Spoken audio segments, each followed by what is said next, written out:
Dear students, তোমাদের WP এবং KP constable পরীক্ষার প্রস্তুতির জন্য আমরা আমাদের চ্যানেল জিকের উপর প্র্যাকটিস সেট দিয়ে থাকি। আমরা এর আগে 29টি প্র্যাকটিস সেট দিয়েছি। আজকে আমরা 30 নম্বর প্র্যাকটিস সেটটি এখানে আলোচনা করব। পরীক্ষাতে তোমাদের যেমন 25টি প্রশ্ন আসে, একই রকম 25টি প্রশ্ন আমরা এখানে আলোচনা করি।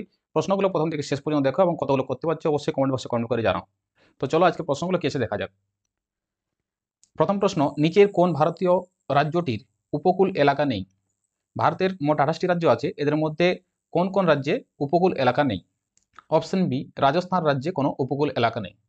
মোট 9টি রাজ্যে উপকূল এলাকা আছে, এর মধ্যে গুজরাট, মহারাষ্ট্র, গোয়া, কর্ণাটক, কেরালা, তামিলনাড়ু, অন্ধ্রপ্রদেশ, ওড়িশা এবং পশ্চিমবঙ্গে উপকূল এলাকা রয়েছে। এখানে রাজস্থানের মধ্যে উপকূল এলাকা নেই। ভারতের গুজরাট রাজ্যে সবচেয়ে বেশি উপকূল রেখা রয়েছে, এর দৈর্ঘ্য হচ্ছে 2340 কিলোমিটার। এরপর যেসব উপকূল এলাকাগুলো আছে তোমরা ম্যাপটাতে দেখো, এই উপকূল এলাকাগুলোর আবার আলাদা আলাদা নাম আছে। যেমন কচ্ছ ও কাটিয়াওয়ার উপকূল এলাকা গুজরাট উপকূল নামে পরিচিত। মহারাষ্ট্র এবং গোয়াতে উপকূল এরিয়াটা কোঙ্কন উপকূল নামে পরিচিত। কর্ণাটক এবং কেরালা উপকূল মালাবার উপকূল নামে পরিচিত। অন্ধ্রপ্রদেশ উপকূল উত্তরাঞ্চলীয় সরকার বা উত্তর সরকার উপকূল নামে পরিচিত। এবং তামিলনাড়ুর উপকূল করমণ্ডল উপকূল নামে পরিচিত। প্রতিটায় ভেরি ভেরি ইম্পর্টেন্ট, যে কোনো একটা পরীক্ষায় আসতেই পারে, তাই সমস্ত কিছু তোমরা খাতায় লিখে প্র্যাকটিস করবে, ঠিক আছে?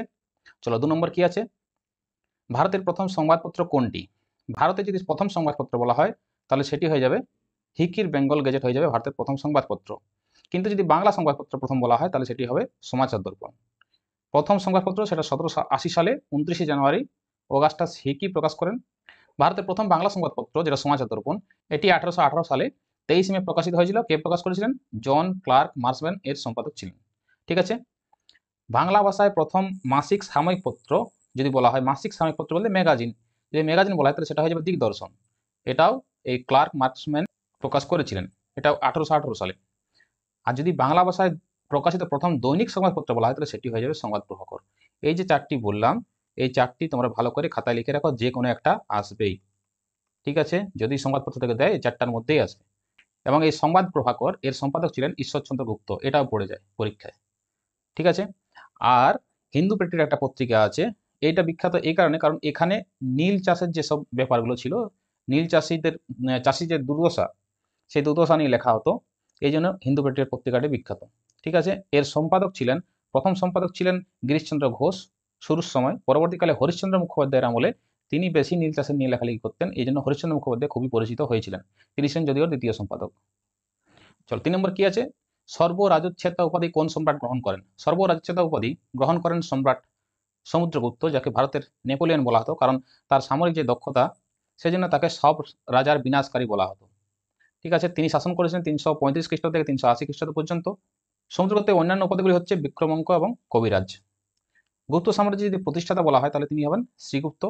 সমুদ্রগুপ্ত হচ্ছেন শ্রেষ্ঠ সম্রাট এবং তাকে ভারতের নেপোলিয়ন বলা হয়। আর বিষ্ণুগুপ্ত ছিলেন গুপ্ত সাম্রাজ্যের শেষ স্বীকৃত রাজা। 4 নম্বর, ভারতের স্থানীয় স্বায়ত্তশাসন আইন প্রচলনের জন্য কার কৃতিত্ব সর্বাধিক? ভারতের স্থানীয় স্বায়ত্তশাসন আইন প্রচলন করেন option B, Lord Ripon. Option B হয়ে যাবে সঠিক উত্তর। লর্ড রিপন আমাদের যত যা ভাইসরয় বা গভর্নর জেনারেল আমাদের ভারতবর্ষে রাজ করে গেছেন, তাদের মধ্যে লর্ড রিপন কিন্তু ভারতীয়দের জন্য সবচেয়ে ভালো কাজ করে গেছেন।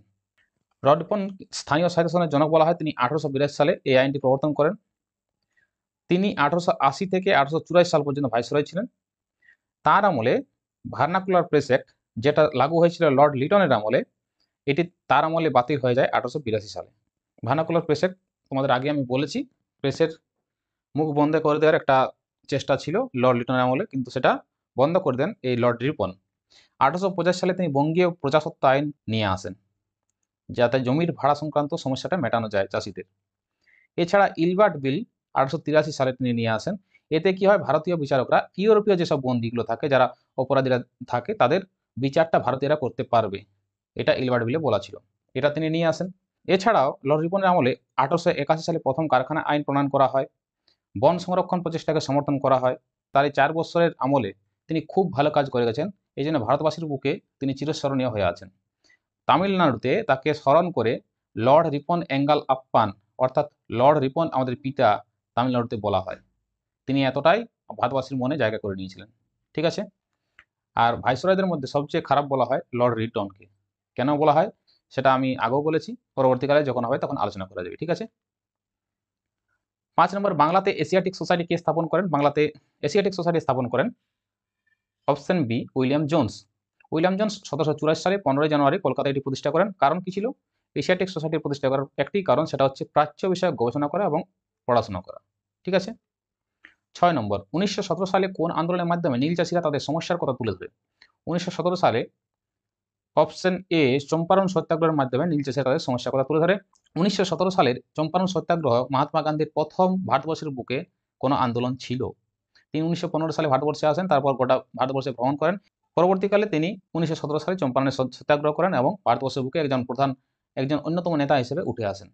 নীল বিদ্রোহ যদি বলা হয় তাহলে বাংলায় নীল বিদ্রোহ হয়েছিল 1859 সালে। ঠিক, এটা মনে রাখার একটা উপায় করে তোমরা 1857 মহাবিদ্রোহ, এটা সবাই মনে থাকে।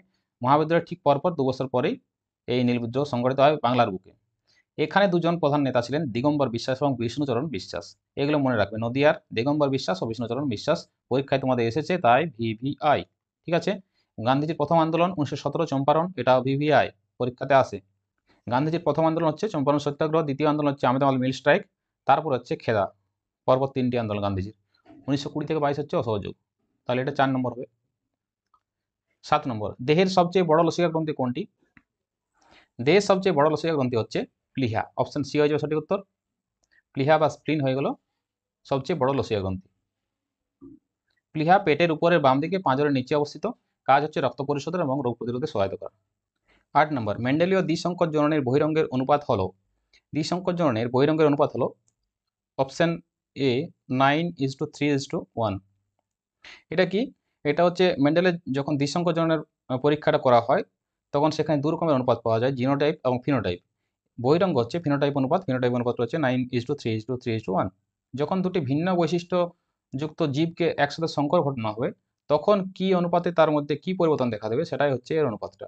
যেমন ধরো এখানে বীজের আকারটা কেমন দেখো, যেমন বীজের আকারটা নিয়েছে গোল এবং কুচকানো নিয়েছে, বীজের রংটা কেমন নেওয়া হয়েছে, হলুদ এবং সবুজ। তখন ফিনোটাইপ অনুপাতটা তার কেমন হবে, কীরকম হবে? তখন 9টা, এই চার্টটা তোমরা দেখতে পাচ্ছ, 9টা গোল এবং হলুদ বীজ পাওয়া যাবে। দেখো ভালো করে লক্ষ্য করো, 1 2 3 4 5 6 7 8 9, এই 9টা গোল দেখা যাচ্ছে এবং হলুদ বীজ পাওয়া যাচ্ছে। ঠিক আছে। 3টি গোল ও সবুজ বীজ পাওয়া যাবে, 3টি পাওয়া যাবে গোল এবং সবুজ, 1 2 3, এবং 3টি কুচকানো ও হলুদ বীজ পাওয়া যাবে, 3টি কুচকানো 1 2 3, কুচকানো হলুদ বীজ, আর একটি কুচকানো সবুজ বীজ, একটি কুচকানো সবুজ বীজ পাওয়া যাবে। এটা হচ্ছে ফিনোটাইপ অনুপাত বা বহিরঙ্গের অনুপাত মেন্ডেলের। ঠিক আছে। 9 নম্বর, কোন রাজ্যে হাম্পি উৎসব পালিত হয়? হাম্পি উৎসব পালিত হয় অপশন এ কর্ণাটক রাজ্যে। কর্ণাটকে যে বিজয়নগর সাম্রাজ্য ছিল তাদের গৌরব এবং ঐতিহ্য উদযাপন করা হয় এই হাম্পি উৎসবের মাধ্যমে। ঠিক আছে। 10 নম্বর, মারডেকা কাপ কোন খেলার সাথে যুক্ত? মারডেকা কাপ অপশন ডি হয়ে যাবে সঠিক উত্তর, ফুটবল খেলার সাথে যুক্ত। মারডেকা ইন্দোনেশিয়ার একটা ফুটবল টুর্নামেন্ট। ইন্দোনেশিয়া ভাষাতে মারডেকা দিবস হচ্ছে স্বাধীনতা দিবস। অর্থাৎ 1957 সালের 31 আগস্ট মালয়েশিয়া স্বাধীনতা লাভ করে এবং এই দিনটিকে স্মরণীয় করে রাখার জন্য তারা মারডেকা দিবস পালন করে। সেই মতো তারা ফুটবল খেলা আয়োজন করে এবং এটাকে পোস্তা বোলা মারডেকা বলা হয়। 11 নম্বর, পশ্চিমবঙ্গের গনগনি অঞ্চলে কোন ধরনের মাটি রয়েছে? পশ্চিমবঙ্গের গনগনি অঞ্চলে, যেটাকে বাংলার গ্র্যান্ড ক্যানিয়ন বলা হয়, এখানে অপশন সি লেটেরাইট মাটি রয়েছে, এটা লাল মৃত্তিকা বলা হয়, এই মাটিটা রয়েছে। এটা একটা দর্শনীয় স্থান, অনেকে ঘোরার জন্য পশ্চিমবঙ্গের গনগনি অঞ্চলে যায়, শীতকালে বিশেষ করে বেড়ানোর জন্য গনগনি অঞ্চলে যায়। 12 নম্বর, সচিন টেন্ডুলকরের আত্মজীবনী কোনটি? সচিন টেন্ডুলকর বা যাকে মাস্টার ব্লাস্টার বলা হয়, ইনার আত্মজীবনী হচ্ছে option be playing it my way. ঠিক আছে, এটি 2014 সালে প্রকাশিত হয়েছিল। 13 নম্বর, পশ্চিমবঙ্গের নবীনতম জেলা কোনটি? পশ্চিমবঙ্গে মোট 23টি জেলা রয়েছে, এর মধ্যে লেটেস্ট জেলা, যে নবীনতম জেলা, সেটা হচ্ছে পশ্চিম বর্ধমান। বর্ধমানকে ভেঙে দুভাগ করা হয়েছে 2017 সালের 7ই এপ্রিল। আয়তনের দিক থেকে সবচেয়ে ছোট জেলা হচ্ছে কলকাতা এবং সবচেয়ে বড় জেলা হচ্ছে দক্ষিণ চব্বিশ পরগনা। ঠিক আছে। 14 নম্বর, লোকসভায় 0 আওয়ারের সর্বাধিক সময়কাল কত? লোকসভার কাজ সাধারণত 11 থেকে 6টা পর্যন্ত চলে। এর মধ্যে প্রথম 11 থেকে 12টা এটাকে বলা হয় প্রশ্নোত্তর পর্ব এবং এরপরে শুরু হয় 0 আওয়ার। প্রশ্নোত্তর পর্বে যখন কোনো প্রশ্ন করা হয় সেই প্রশ্নগুলো 15 দিন আগেই লোকসভায় স্পিকারকে জানাতে হয় এবং এরপরে শুরু হয় 0 আওয়ার। 0 আওয়ারও কিছু প্রশ্ন রাখা হয় যেগুলো আগে থেকে জানানোর প্রয়োজন নেই, যে কোনো বিষয়ে প্রশ্ন উত্থাপন করা যেতে পারে। 0 আওয়ারের কোনো নির্দিষ্ট সময় নেই, সংবিধানে নির্দিষ্ট সময়ের কোনো উল্লেখ নেই। তবে সাধারণত 30 মিনিট পর্যন্ত প্রশ্নোত্তর পর্ব চলে। এমনটা নয় যে 30 মিনিটই হবে, তার বেশিও হতে পারে, বা কখনো কখনো এমনও দেখা গেছে যে 2019 সালে যখন বাজেট অধিবেশন চলে তখন এই 0 আওয়ার পর্ব 5 ঘন্টার বেশি সময় ধরে চলেছিল। তাহলে এর কোনো নির্দিষ্ট সময় নেই এবং লাঞ্চ টাইম সাধারণত 1টা থেকে 2টো পর্যন্ত রাখা হয়, যদিও কখনো কখনো স্পিকার যদি চান তাহলে লাঞ্চ টাইম বন্ধ থাকতে পারে, একটানা অধিবেশন চলতে পারে। ঠিক আছে। 15 নম্বর, ভারতের সংবিধানে বর্ণিত জরুরি অবস্থার ধারণা কোন দেশের সংবিধান থেকে গৃহীত হয়েছে? ভারতের সংবিধানে যে জরুরি অবস্থার ধারণা দেওয়া হয়েছে সেটা নেওয়া হয়েছে অপশন এ, জার্মানির সংবিধান থেকে। এছাড়া ভারতের সংবিধানে যেসব টার্মগুলো নেওয়া হয়েছে সেগুলো তোমরা একটু দেখে নাও এবং এগুলো খাতাতে নোট করে রাখো। ভেরি ভেরি ইম্পর্টেন্ট যেগুলো সেগুলো আমি এখানে বলেছি। ঠিক আছে। এখানে হচ্ছে মৌলিক অধিকার নেওয়া হয়েছে মার্কিন যুক্তরাষ্ট্রের সংবিধান থেকে। মৌলিক কর্তব্য নেওয়া হয়েছে সোভিয়েত ইউনিয়ন থেকে, যেটা বর্তমানে রাশিয়াতে এবং রাশিয়ার সাথে অন্যান্য দেশে ভাগ হয়ে গেছে, সেখান থেকে নেওয়া হয়েছে।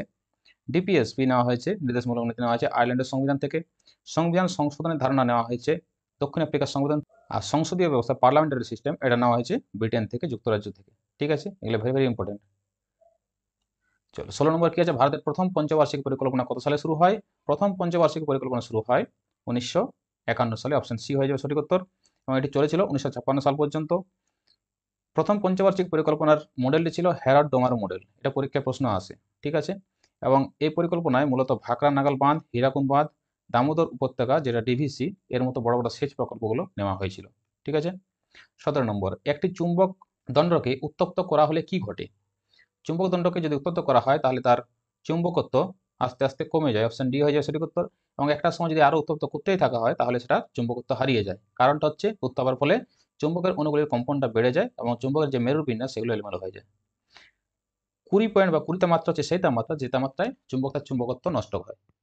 ঠিক আছে। যেমন লোহার 20 বিন্দু বা 20 তাপমাত্রা হচ্ছে 770 ডিগ্রি সেলসিয়াস, অর্থাৎ 770 ডিগ্রি সেলসিয়াস যদি লোহাকে দেওয়া হয় তাহলে লোহা তার চুম্বকত্ব হারিয়ে ফেলে। এর আরেকটা টার্ম তোমরা উদাসীন অঞ্চল, এটা মনে রাখো, যেখানে চুম্বকের চুম্বক ক্ষেত্র থাকে না। চুম্বকের একটা নির্দিষ্ট চুম্বক ক্ষেত্র থাকে যেখানে চুম্বক আকর্ষণ করে, কিন্তু যেখানে চুম্বক আকর্ষণ করে না সেটাকে বলা হয় উদাসীন অঞ্চল। ঠিক আছে, এটা মনে রাখবে। 18 নম্বর, ভারতের বৃহত্তম বায়ুশক্তি উৎপাদন কেন্দ্র কোথায় অবস্থিত? ভারতের বৃহত্তম বায়ুশক্তি উৎপাদন কেন্দ্র আছে অপশন এ, তামিলনাড়ুতে আছে। তামিলনাড়ুর মুপ্পান্ডাল বায়ু খামার হচ্ছে বৃহত্তম বায়ুশক্তি উৎপাদন কেন্দ্র। পশ্চিমবঙ্গের গঙ্গাসাগর এবং ফেজারগঞ্জে, যেটা দক্ষিণ 24 পরগনাতে আছে, এখানে বায়ুশক্তি উৎপাদন কেন্দ্র রয়েছে, যদিও এর উৎপাদন ক্ষমতা খুবই দুর্বল। 19 নম্বর, জলে দ্রবীভূত হয় এমন যৌগটি কোনটি? জলে সবচেয়ে বেশি ইউরিয়া দ্রবীভূত হয় এবং এছাড়াও গ্লুকোজ এবং অ্যাসিটোন দুটোই দ্রবীভূত হয়, তাহলে অপশন ডি হয়ে যাবে সঠিক উত্তর, সবগুলো দ্রবীভূত হয়। 20 নম্বর, তাপের সর্বোত্তম ও নিকৃষ্ট পরিবাহী কোনটি? সবচেয়ে বেশি তাপ পরিবহন করতে পারে সিলভার অর্থাৎ রূপো এবং লেড এখানে নিকৃষ্ট পরিবাহের মধ্যে হয়ে যায়, অপশন এ হয়ে যাবে সঠিক উত্তর। লেড সবচেয়ে কম পরিবহন করতে পারে না, সবচেয়ে কম পরিবর্তন করে বায়ু বা বায়ুমণ্ডল, কিন্তু এখানে অপশনের মধ্যে লেডই হবে, তাহলে অপশন এ হয়ে যাবে সঠিক উত্তর। চলো 21 নম্বর কি আছে দেখি। সম্প্রতি কে কনিষ্ঠতম ভারতীয় হিসেবে 7টি মহাদেশের সর্বোচ্চ শৃঙ্গ জয়ের চ্যালেঞ্জ সম্পন্ন করেছেন? 7টি মহাদেশের সর্বোচ্চ শৃঙ্গ জয় করেছেন ভারতের 17 বছরের তরুণী, অপশন বি কাম্য কার্তিকেয়ন। ঠিক আছে। তিনি 7টি মহাদেশের সর্বোচ্চ শৃঙ্গ যেমন মাউন্ট এভারেস্ট এশিয়ার, ইউরোপের মাউন্ট এলব্রাস, মাউন্ট ডেনালি উত্তর আমেরিকার, দক্ষিণ আমেরিকার মাউন্ট অ্যাকনকাগুয়া, আফ্রিকার মাউন্ট কিলিমাঞ্জারো, অস্ট্রেলিয়ার মাউন্ট কাসিয়াসকো এবং অ্যান্টার্কটিকার মাউন্ট ভিনসন মেসিভ সর্বোচ্চ 7টি শৃঙ্গ জয় করেছেন 17 বছরের ভারতের তরুণী কাম্য কার্তিকেয়ন। ঠিক আছে। 22 নম্বর, সোডা অ্যাশের সংকেত কি? সোডা অ্যাশের সংকেত হচ্ছে সোডিয়াম কার্বনেট, অপশন সি হয়ে যাবে সঠিক উত্তর, সোডিয়াম কার্বনেট। এটি বিভিন্ন শিল্পে যেমন কাঁচ তৈরিতে ব্যবহৃত হয়, ডিটারজেন্ট এবং ক্লিনার উৎপাদনে ব্যবহৃত হয়। 23 নম্বর, ভূত্বকের উপরের অংশ প্রধানত কোন শিলায় গঠিত? ভূত্বকের উপরের অংশ প্রধানত দুভাগে গঠিত, একটা আমাদের যেটা স্থলভাগের ভূত্বক, আরেকটা হচ্ছে সমুদ্রের নিচে যে ভূত্বক থাকে। তাহলে উপরে যে ভূত্বক সেটা হচ্ছে গ্রানাইটের গঠিত, আর নিচে যেটা মহাসাগরের যেটা ভূত্বক সেটা ব্যাসল্টে গঠিত। ঠিক আছে, এটা দুভাবে ভাগ করা হয়েছে, মহাদেশীয় ভূত্বক গ্রানাইটে আর মহাসাগরের ভূত্বক ব্যাসল্ট শিলার গঠিত। মহাদেশীয় ভূত্বক এর উপরের স্তরটিকে সিয়াল বলা হয়, যেটা সিলিকন আর অ্যালুমিনিয়াম, সিলিকনের এসআই অ্যালুমিনিয়াম এল দিয়ে সিয়াল হচ্ছে। আর যেটা মহাসাগরের ভূত্বক সেটাকে বলা হয় সীমা, সিলিকনের এসআই আর ম্যাগনেসিয়ামের এমজি, সিয়াল আর সীমা বলা হয়। ভূত্বকের গঠন যদি বলা হয়, ভূত্বকের গঠন 3টি প্রধান স্তরে বিভক্ত, একটা হচ্ছে ভূত্বক, ক্রাস্ট, গুরুমণ্ডল, মেন্টাল, একটা হচ্ছে কেন্দ্রমণ্ডল বা কোর। 24 নম্বর, নদীর বদ্বীপ অঞ্চলে কি ধরনের বনভূমি দেখা যায়?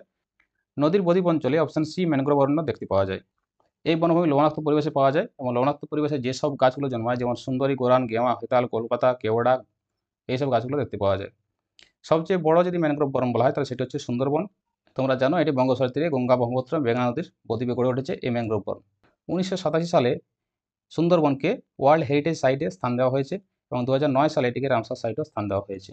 এছাড়াও এটি অভয়ারণ্য, এছাড়া এটি জাতীয় উদ্যানও, সমস্ত কিছু স্বীকৃতি সুন্দরবন পেয়ে গেছে। 25 নম্বর, সম্প্রতি ভারতীয় নৌবাহিনীকে হিন্দুস্তান শিপইয়ার্ডস লিমিটেড সম্পূর্ণ দেশীয় প্রযুক্তি তৈরি যে ডাইভিং সাপোর্ট ভেসেল, যে ভেসেল প্রদান করেছে ভারতের হিন্দুস্তান শিপইয়ার্ড লিমিটেড, সেটির নাম কি? সেটির নাম হচ্ছে অপশন এ আইএনএস নিস্তার। আইএনএস নিস্তার সম্পূর্ণ দেশীয় প্রযুক্তিতে তৈরি একটি ডাইভিং সাপোর্ট ভেসেল। এখানে 75% দেশীয় উপাদান প্রয়োগ করা হয়েছে। এর কাজ হচ্ছে যদি কোনো সাবমেরিন যদি কোনো ক্ষতি হয়ে যায় তাহলে তার উদ্ধারের জন্য সমুদ্রের গভীরে অপারেশন করতে এই আইএনএস নিস্তার সক্ষম। ঠিক আছে, তাহলে আজকে 25টি প্রশ্ন ছিল। প্রশ্নগুলো কেমন লাগলো অবশ্যই তোমরা কমেন্ট বক্সে কমেন্ট করে জানাবে। ভিডিওটি ভালো লাগলে লাইক করে বন্ধুর সাথে শেয়ার করবে এবং যারা এখনো চ্যানেলটি সাবস্ক্রাইব করেনি তারা অবশ্যই চ্যানেলটি সাবস্ক্রাইব করে নেবে। ডিয়ার স্টুডেন্টস, আজকে এই পর্যন্তই। Thank you.